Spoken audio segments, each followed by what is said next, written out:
हो जाता है, ऐसे पतित को पवित्र करने का काम बाबा विश्वनाथ भोलेनाथ महाराज करते हैं।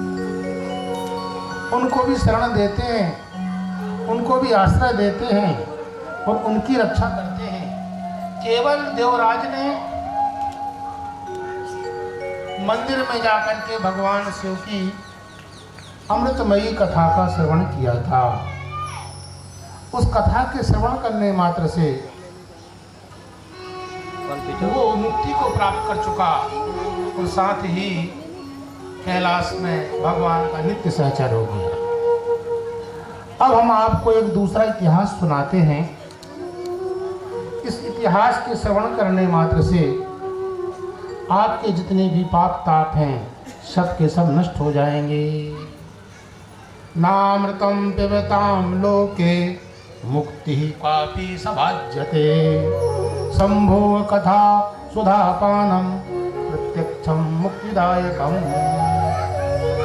नामृतम पिबताम लोके, आप समझ लीजिए अमृत पीने वालों को तो लोक में मुक्ति नहीं मिलती। जो अमृत का पान करते हैं उस अमृत को पी करके वो अजर और अमर हो जाते हैं, पर उनको मुक्ति नहीं प्राप्त होती।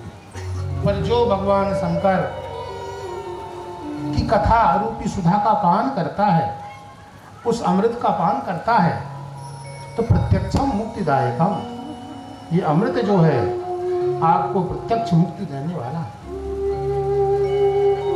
भगवान की कथा सुनने वाले धन्य हैं, वो बड़े बड़े पवित्र जीव हैं जो भगवान की दिव्य अमृतमयी कथा का श्रवण करते हैं। एक आख्यान आता है कि समुद्र के किनारे एक बास्कल नाम का नगर था। उस बास्कल नाम के नगर में सभी जाति के लोग निवास करते थे।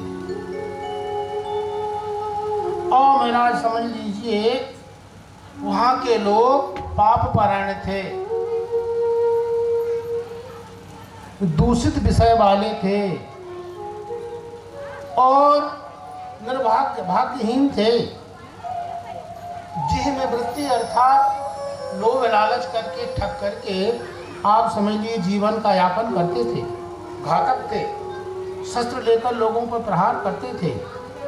और महाराज समझ लीजिए परिस्थिति भोगिना खला, दूसरों की स्त्रियों पर दृष्टि डालने वाले थे। ज्ञान वैराग्य से कोसों दूर थे। और महाराज समझ लीजिए वो कथा श्रवण में उनकी बड़ी रुचि थी। भगवान की कथा नहीं सुनते थे और खराब कथाओं को सुनने में बड़े दक्ष थे। कहते हैं कि व्यक्ति को अर्चा या चर्चा, चर्चा या अर्चा, इसमें ही रहना चाहिए। तो सबसे अच्छा काम तो चर्चा में रहना चाहिए। चर्चा किसकी करें? हरि की चर्चा करें। चर्चा करते करते थक जाएं तो अर्चा अर्थात पूजा करने लगे। सबसे उत्तम भक्ति हमारे यहाँ श्रवण को मानी गई। श्रवण ही सबसे श्रेष्ठ भक्ति है। तो कहा महाराज सुनाने वाला होगा तो श्रवण करेंगे, यदि सुनाने वाला कोई नहीं है तो क्या सुने? तो कहा दूसरी भक्ति करो। क्या दूसरी भक्ति क्या है? कहा सुनाओ लोगों को। तो कहा सुनाने के लिए बड़ा ज्ञान चाहिए, बुद्धिमान होना चाहिए। सनक सनंदन और सनत कुमार जो थे ये चारों भाई थे। चारों भाई में एक वक्ता होता था, 3 श्रोता बन जाते थे। कभी सनक वक्ता होते थे, 6 श्रोता बन जाते थे। कभी सनातन वक्ता होते थे और कभी सनत कुमार वक्ता होते थे। पर ये सदा सर्वदा श्रवण किया करते थे। तो महाराज सुनाने के लिए तो ज्ञान चाहिए, यदि ज्ञान नहीं है तो क्या सुनाएं? तो कहा तीसरी भक्ति कीजिए। कहा ये कौन सी भक्ति है? कहा योग कीजिए। योग चित्त वृत्ति निरोधा। इस योग के द्वारा चित्त वृत्तियों को, जो बहिर्मुख चित्त वृत्तियां हो गई हैं, उनको हम अंतर्मुखी करते और उन चित्त वृत्तियों को अंतर्मुखी करके परमात्मा का हृदय में बैठा, जो दहराकाश में परमात्मा बैठा है, हृदय गह्वर में जो विराजमान है, उसका ध्यान करते। तो कहा उस ध्यान के लिए भी सामर्थ्य चाहिए। ये भी भक्ति नहीं आती तीसरी। तो कहा चौथी भक्ति का आश्रय ले लो, मूर्ति के पास पहुंच जाओ तो अर्चन करने लगो, उपचारों से, विविध उपचारों से ठाकुर जी की उपासना करो। तो अर्चा या चर्चा में हमेशा रहना चाहिए। तो महाराज ये लोग जो थे खराब कथाओं के श्रवण में रुचि लेने वाले थे। निरता पशु बुद्धया, इनकी पशु बुद्धि थी। पशु बुद्धि का मतलब ये है कि शरीर को ही आत्मा समझना, सब कुछ शरीर को समझना, शरीर के आगे का ज्ञान न होना, ये पशु बुद्धि है। और महाराज और जो शेष ब्राह्मण थे वहां पर, वो भी इसी प्रवृत्ति के थे। शेष वर्ण के लोग भी इसी नीति से वहां रहने वाले थे। और महाराज समझ लीजिए कुजनों का वास था, अच्छे लोग वहां नहीं रहते थे। और उसी में एक ब्राह्मण रहता था जिसका नाम बिंदुक था। और बिंदुक ब्राह्मण केवल नाम का ब्राह्मण था, वास्तव में वो आचार भ्रष्ट था, आचरणहीन था, चरित्र भ्रष्ट था और चरित्रहीन था, बड़ा दुरात्मा था, महान पापी था, कुमार्ग में जाने वाला था, वेश्यावृत्ति में हमेशा करने वाला था और उसका हृदय हमेशा चंचल रहता था।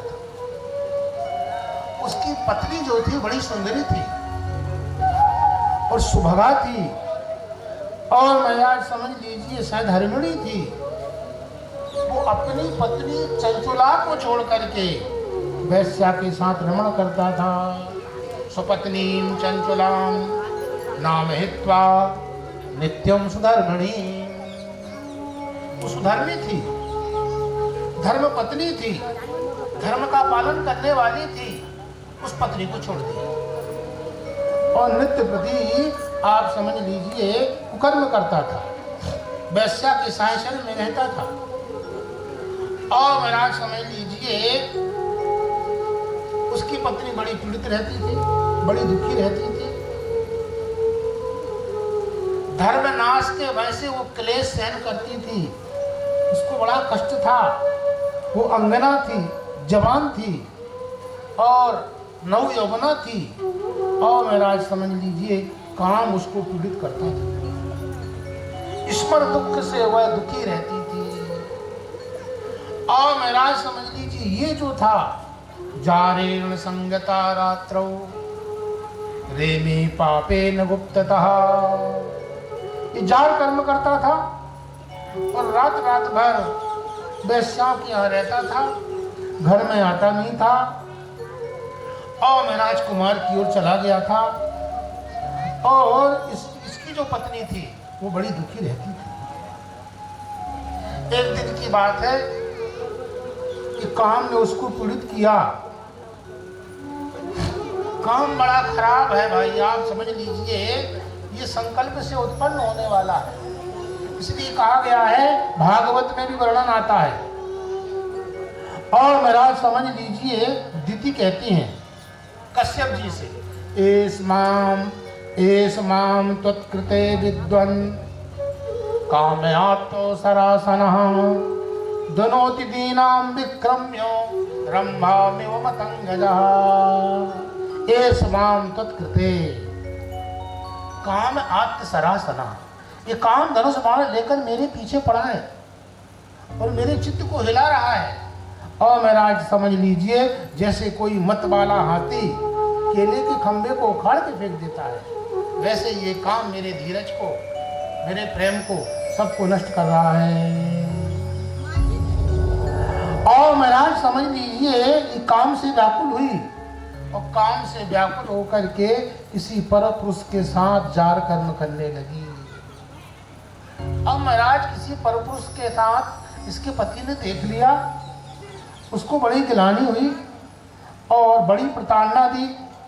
और महाराज समझ लीजिए अंत में बुला के समझाया कि देखो तुम और हम दोनों पतित हो चुके, तुम भी भ्रष्ट हो चुकी हो, हम भी भ्रष्ट हो चुके हैं, तो क्या किया जाए? धनम आकर्षितेभ्यो ही दत्त्वा तेभ्यः पराम रतिम। तुम एक काम करो कि वेश्यावृत्ति करो, और वैश्यावृत्ति से तुम धन कमाओ और वो धन तुम्हें मुझे दे दिया करे।